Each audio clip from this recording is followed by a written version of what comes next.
नमस्कारम सद्गुरु। जन्म के समय और जन्म स्थान के आधार पर बच्चों का नाम रखने का क्या महत्व है? संस्कृत वर्णमाला सृष्टि की एक गहरी समझ से आती है, क्योंकि ये भाषा बोलचाल के लिए नहीं बनी थी। ये केवल बोलचाल के लिए हमारे द्वारा बनाई गई भाषा नहीं है। इस भाषा को लोगों ने अस्तित्व से ही निकाला है।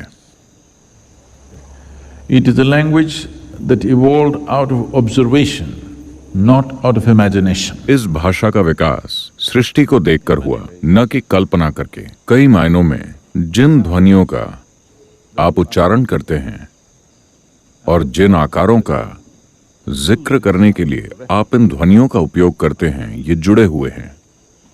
मंत्र का यही अर्थ है। मंत्र का अर्थ है एक ध्वनि, एक शुद्ध ध्वनि।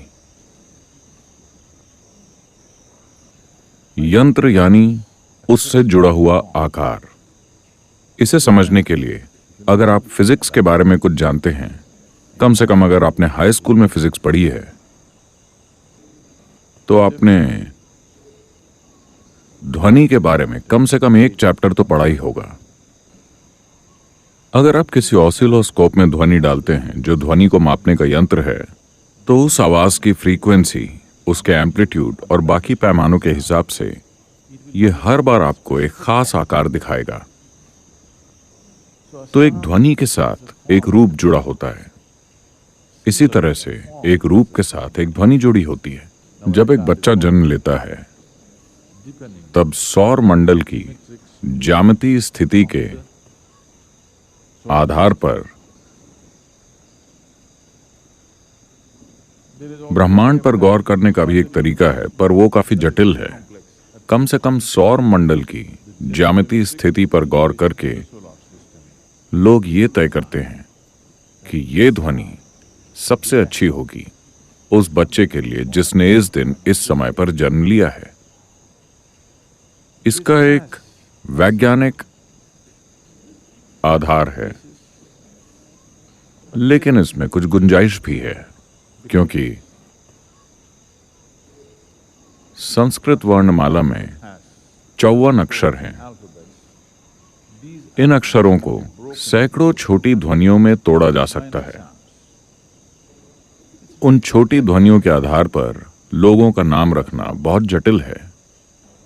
जब उनको नया नाम देने की बात आती है, अगर वो ब्रह्मचर्य या संन्यास लेते हैं, उन्हें नया नाम देते समय हम थोड़ा ज्यादा ध्यान देते हैं।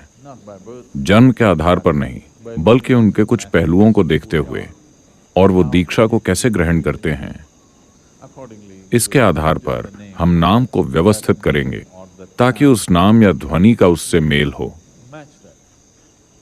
अर्थ नहीं, अर्थ कोई मायने नहीं रखता, क्योंकि आप जो चाहें वो अर्थ बना सकते हैं।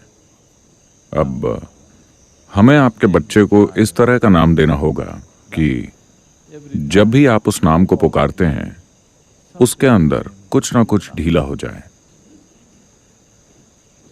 लेकिन अगर आप उसका नाम अनिरुद्ध रखते हैं, वो देश के बाहर जाएगा, या भारत में भी अगर आप बेंगलुरु जाते हैं तो लोग आपको एंडी कहेंगे। ठीक है?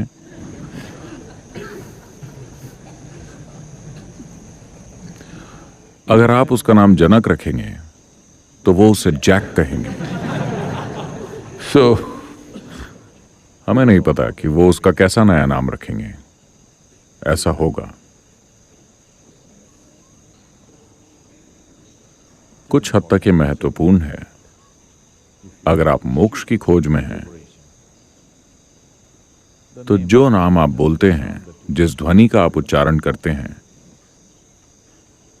वो महत्वपूर्ण हो जाती है।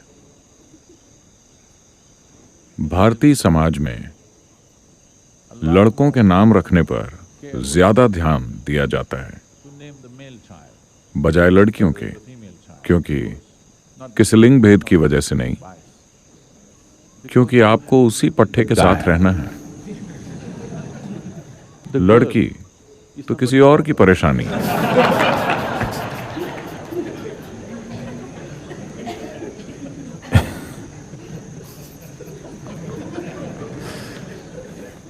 क्योंकि बेटा आसपास ही रहेगा आपकी आखिरी सांस तक। जब आप मर रहे हैं, अगर आप अपने बेटे को बुलाना चाहें तो आप कहेंगे शिवा, वाह। अगर वो सैम है तो क्या करें? इसलिए माता पिता भी ध्यान देते हैं कि हम तो लगातार, क्योंकि हो सकता है कि वो खुद अपने नाम का अक्सर इस्तेमाल ना करें, लेकिन हमें ये नाम बार बार पुकारना पड़ेगा।